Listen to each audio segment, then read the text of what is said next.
नमस्कार छात्रों, आज हम आपकी पाठ्य पुस्तक में संकलित रैदास का जो प्रथम पद है उसका अनुसरण करेंगे, उसकी व्याख्या करेंगे और उसके भाव को समझेंगे। सर्वप्रथम मैं पद को पढ़ने जा रहा हूँ, आप ध्यानपूर्वक सुनिए। अब कैसे छूटे राम नाम रट लागी, प्रभु जी तुम चंदन हम पानी, जाकी अंग अंग बास समानी। प्रभु जी तुम घन बन हम मोरा, जैसे चितवत चंद चकोरा। प्रभु जी तुम दीपक हम बाती, जाकी जोत बरे दिन राती। प्रभु जी तुम मोती हम धागा, जैसे सोन ही मिलत सुहागा। प्रभु जी तुम स्वामी हम दासा, ऐसी भक्ति करे रैदासा। अब इसमें निहित शब्द जो हैं उनके अर्थ बताने जा रहा हूँ, ध्यानपूर्वक सुनिएगा।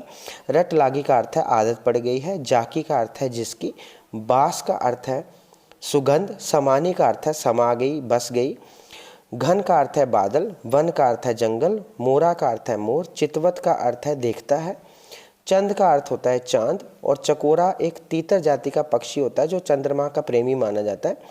दीपक का अर्थ है दिया, बाती का अर्थ है रुई की बत्ती, ज्योति का अर्थ है लौ जिसको लाइट भी बोलते हैं, बरे का अर्थ है जलती है, सोने ही का अर्थ है सोने से, सुहागा का अर्थ है सोने को शुद्ध करने के लिए मिलाया जाने वाला तत्व, जिससे सोना शुद्ध होता है उसको सुहागा बोलते हैं। दासा का अर्थ है सेवक और करे का अर्थ है करते हैं।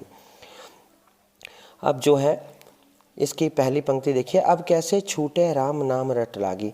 संत कवि रैदास अपने आराध्य अपने ईश्वर को की स्तुति करते हुए कहते हैं कि हे प्रभु, अब तुम्हारा नाम रटने की मुझे आदत पड़ गई है, वह छूटे से भी नहीं छूटती।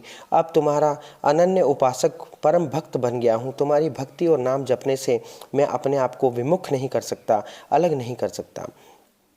कवि अपने और अपने आराध्यों के संबंध को जो है विविध प्राकृतिक उपादानों अर्थात साधनों के माध्यम से स्पष्ट करते हुए कह रहे हैं। पहली पंक्ति देखिए, इसकी दूसरी, प्रभु जी तुम चंदन हम पानी, जाकी अंग अंग बास समानी। वे कहते हैं कि जिस प्रकार चंदन का संपर्क प्राप्त कर पानी के कण कण में सुगंध समा जाती है, चंदन को जब पानी में मिलाते हैं तो उसमें भी उसकी सुगंध आ जाती है, उसी प्रकार मेरे अंग प्रत्यंग में, मेरे अंग अंग में तुम्हारे प्रेम और भक्ति की सुगंध समा गई है। अगली पंक्ति है, प्रभु जी तुम घन बन हम मोरा, जैसे चितवत चंद चकोरा। प्रस्तुत पंक्ति के माध्यम से रैदास जी कह रहे हैं कि हे प्रभु, तुम आकाश में छाए काले बादलों के समान हो और मैं जंगल में नाचने वाले मोर के समान हूँ। जिस प्रकार बादलों की आहट सुनते ही मोर नाचने लगते हैं, उसी प्रकार मैं तुम्हारा दर्शन पाते ही प्रसन्नता से नाच उठता हूँ, अर्थात प्रभु भक्ति में भाव विभोर हो जाता हूँ। जैसे चकोर पक्षी बिना पलक झपकाए चंद्रमा के सौंदर्य को निहारता रहता है, क्योंकि चकोर जो है वो चंद्रमा से बहुत प्रेम करता है और उसकी रोशनी को देखता रहता है, वैसे ही मैं अपने प्रभु के सुंदर रूप को निहारता रहता हूँ। अगली पंक्ति है, प्रभु जी तुम दीपक हम बाती, जाकी ज्योत भरे दिन राती।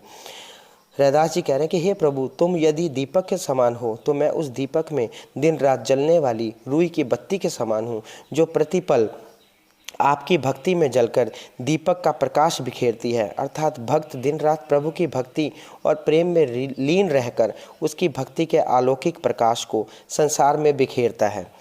अगली पंक्ति है, प्रभु जी तुम मोती हम धागा, जैसे सोना ही मिलत सुहागा। रैदास जी कहते हैं, हे प्रभु, तुम मोती के समान पवित्र, उज्जवल, सुंदर और बहुमूल्य हो, तो मैं तुम्हारा भक्त उस मोती में पिरोया हुआ धागा हूँ। अपने आप को वो धागे से, अपनी तुलना धागे से कर रहे हैं। हे प्रभु, तुम्हारा और मेरा मिलन सोने में सुहागे के समान है। जैसे सोने में सुहागा मिला देने से उसमें और निखार आ जाता है तथा वह और अधिक टिकाऊ, खरा और उपयोगी हो जाता है, उसी प्रकार प्रभु के संपर्क में आने से भक्त की भक्ति और निखर उठती है।